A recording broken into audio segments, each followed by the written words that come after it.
बिस्मिल्लाहिर्रहमानिर्रहीम। अस्सलाम वालेकुम डियर स्टूडेंट, यकीनन आप सब खैरियत से होंगे। जमात पंजम, आज हमने अपना शायर है इकबाल पढ़ा जी। मैं इससे पहले आपको अल्फाज मानी भी करवा चुकी, अल्फाज जुमले सवाल जवाब भी करवा दिए। बेटा जी आज हमारा जो काम है वो तशरीह का है। उसमें हमने तशरीह करनी है। नज़म के पहले बंद की तशरीह कीजिएगा। पहला बंद हमारा है, अपना शायर है इकबाल जिसके ज़री हैं इकबाल, आज़ादी की शम्मा जलाई कौम को जिसने राह दिखाई, कौम की किस्मत जिसने जगाई। तो बेटा जी सबसे पहले आपने अपने शेर को खुशखत लिखना है। इसके बाद आपने नज़म का नाम, अपना शायर है इकबाल, शायर का नाम गनी देहलवी। इसके बाद आपने तशरीह लिखनी है। तशरीह लिखकर आपने तशरीह शुरू करनी है। इस नज़म के शायर गनी देहलवी बयान करते हैं कि हमारे शायर इल्लामा इकबाल हैं और इनकी शायरी और इकबाल हमारे लिए बहुत मुफीद है। पहला शेर, ठीक है। इल्लामा इकबाल ने अपनी शायरी के ज़रिए बड़े सगीर के मुसलमानों को ख्वाब गफलत से बेदार किया, यानी वो सोए हुए थे और उनको जगाया। मुसलमानों के दिलों में अलहदा मुल्क हासिल करने की लगन पैदा की, इन्हें आज़ादी हासिल करने का रास्ता दिखाया और मुसलमानों को ग़ुलामी भरी ज़िंदगी से छुटकारा दिलाया। ठीक है बेटा जी, ये हमारी तशरीह नंबर 1 यानी बंद नंबर 1 की तशरीह है। तो बेटा जी इसके बाद आपने अगला शेर है जो अपना शायर है इकबाल जिसके ज़री हैं इकबाल, नगमे तुम इकबाल के बच्चों, कागज़ पर तुम खुशखत लिखो, मिलकर गाओ मिलकर बोलो। तो बेटा जी ये शेर है, इसकी तशरीह आपने खुद करनी है और बड़े खुशखत अंदाज से करनी है। नज़म का नाम, शायर का नाम ज़रूर लिखिएगा और फिर अपने व्हाट्सएप ग्रुप पर भेजिएगा ताकि चेक की जाए आपने किस तरह की लिखी है। ठीक है बेटा जी, आगे आइएगा। आगे हमारा उर्दू ग्रामर का काम शुरू होने लगा है। उर्दू ग्रामर में आज हमने क्या करना है? उर्दू ग्रामर में आज हमने सफ़ा नंबर 12 हम काफ़ी अल्फाज। बेटा जी हम काफ़ी अल्फाज क्या होते हैं? हम काफ़ी अल्फाज ऐसे अल्फाज होते हैं जो एक जैसी आवाज़ें दें, ठीक है, यानी जिनके मतलब तो अलग अलग हों लेकिन आवाज़ें उनकी एक जैसी हों।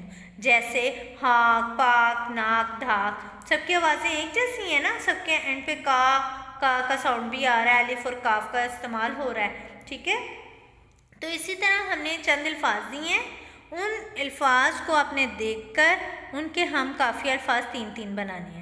ठीक है, पहला लफ्ज़ है हमारे ख्यालात। ख्यालात में लात का वर्ड जो है वो इस्तेमाल करना है आपने अपने हम काफ़ी अल्फाज को बनाने के लिए। ख्यालात, कमालात, जमालात, सवालात। आगे देखिएगा पाकिस्तान। पाकिस्तान में तान का वर्ड, ठीक है, स्थान का वर्ड रेगिस्तान, चोलिस्तान, हिंदुस्तान। आगे नंबर 3 वतन, जतन, रतन, बतन। आगे देखिएगा कुरान, फुरकान, बुरहान, सुबहान, सबके आखिर में अलिफ और नून आया। आगे देखिएगा अपना नंबर 6 ज़िंदगी। आप सबके आखिर में दाल गाफ छुटिएगी नंदगी आएगा, ठीक है। ज़िंदगी, बंदगी, शर्मिंदगी, पाइंदगी। नंबर 7 ताजदार, ठीक है, दार का वर्ड जो इस्तेमाल करना है हम काफिया बनाने के लिए। ताजदार, राजदार, खमदार, मज़ेदार। तो बेटा जी देखिएगा लफ्ज़ जो हैं वो एक जैसी आवाज़ें दे रहे हैं लेकिन सबके मतलब जो हैं वो मुख्तलिफ हैं। नंबर 8 नराली, ख्याली, प्याली, सवाली।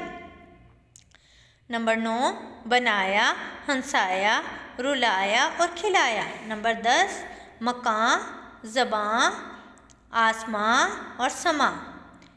नंबर 11 हाकी, इसका क्या होगा? हम काफिया पाकी, बेबाकी, शाकी। देखें बेटा इनके भी गौर से कि आवाज़ें एक जैसी हैं लेकिन मतलब सबके मुख्तलिफ हैं। आगे देखिएगा चहकती, महकती, लहकती, दहकती, प्यारी, न्यारी, दुलारी, सिपारी। रंग 14 पर, ढंग, भंग, संग। नंबर 15 और आखिर में कारखाना, बावर्ची खाना, दवाखाना और गुसलखाना। तो बेटा जी ये हमारा सफ़ा नंबर 12 का काम था। अब सफ़ा नंबर 13 पर आइएगा। सफ़ा नंबर 13 पर भी आपने दिन और तारीख लगानी है। इसके बाद अपना काम शुरू करना है। आधा ग्रामर बजरिया इस्म और इस्म की इकसाम। ठीक है, इस्म हमने पढ़ा था, क्या था इस्म? किसी शख्स का नाम, किसी जगह का नाम, किसी चीज़ का नाम। तो बेटा जी उसकी किस्में भी हमने पढ़ी थी, इस्म मारफा और इस्म नकरा वगैरह। तो आज हम उन्हीं को सामने रखते हुए सवालात के जवाबात करेंगे। ये सारा काम हम पीछे कर चुके हैं। इस्म मारफा किसे कहते हैं? पहले हमने इस्म पढ़ा था, किसी शख्स, जगह या चीज़ के नाम को इस्म कहते हैं। तो बेटा जी जब इस्म मारफा होगा तो मारफा मार्फत ख़ास। इस्म मारफा वो इस्म है जो किसी ख़ास शख्स, जगह या चीज़ का नाम हो, इस्म मारफा कहलाता है। जैसे अली, कराची और बादशाही मस्जिद वगैरह। ठीक है, उसके उन्होंने कहा मसाले दे तो हमने मसाले भी दे दी। सवाल नंबर 2 है हमारा इस्म नकरा। ठीक है, नकरा आम। ठीक है, वो इस्म जो किसी आम शख्स, आम जगह या आम चीज़ के लिए इस्तेमाल हो, इस्म नकरा कहलाता है। मसलन लड़का, शहर और कुर्सी वगैरह। आगे इस्म मस्दर किसे कहते हैं? ठीक है बेटा जी, अगला क्या है? इस्म मस्दर किसे कहते हैं? मिसाल भी देनी है। मस्दर वो इस्म है जो खुद तो किसी से ना बने लेकिन इससे बहुत से इस्म फेल बने। ठीक है, यानी वो खुद तो किसी से नहीं बनता। जैसे सपोज मसलन एक वर्ड है लिखना। ठीक है, लिखना खुद किसी से भी नहीं बनता लेकिन इससे बहुत से लफ्ज़ बने, इस्म बने और फेल बने। जैसे लिखने वाला और लिखा। उर्दू ज़ुबान में ना मस्दर की अलामत है। नून अलिफ ना का लफ्ज़ जो है वो हमारे मस्दर की अलामत है। आगे देखिएगा, इस्म मुश्तक किसे कहते हैं? इस्म मुश्तक वो इस्म है जो किसी मस्दर से निकला ना हो। जैसे मसलन पढ़ना से पढ़ने वाला।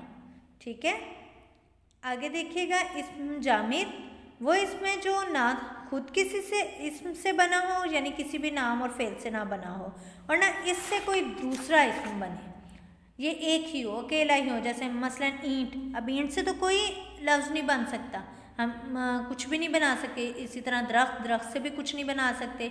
दौलत, दौलत से भी कुछ नहीं बना सकते। ठीक है बेटा जी, इस की मिसालें देख लीजिएगा, मसलन ईंट, दरख्त, दौलत वगैरह। आगे इस मारफा की 3 मिसालें, कोई सी भी 3 मिसालें मैंने इलामा इकबाल, कराची, बादशाही मस्जिद लिखी है, आपने कोई सी भी 3 देनी है। ठीक है, 3 इस्म नकरा लिखें। कल मैंने लिखा है कल, शहर, लड़की। तो आप अपने इन मिसालों के अलावा कोई सी भी मिसाल लिख सकते हैं। ठीक है, खुद से तहरीर करने की कोशिश कीजिएगा। दिन और तारीख का ज़रूर इस्तेमाल कीजिएगा। अपना काम ध्यान से कीजिएगा। अपना ख्याल रखिएगा। शुक्रिया। अल्लाह हाफिज़।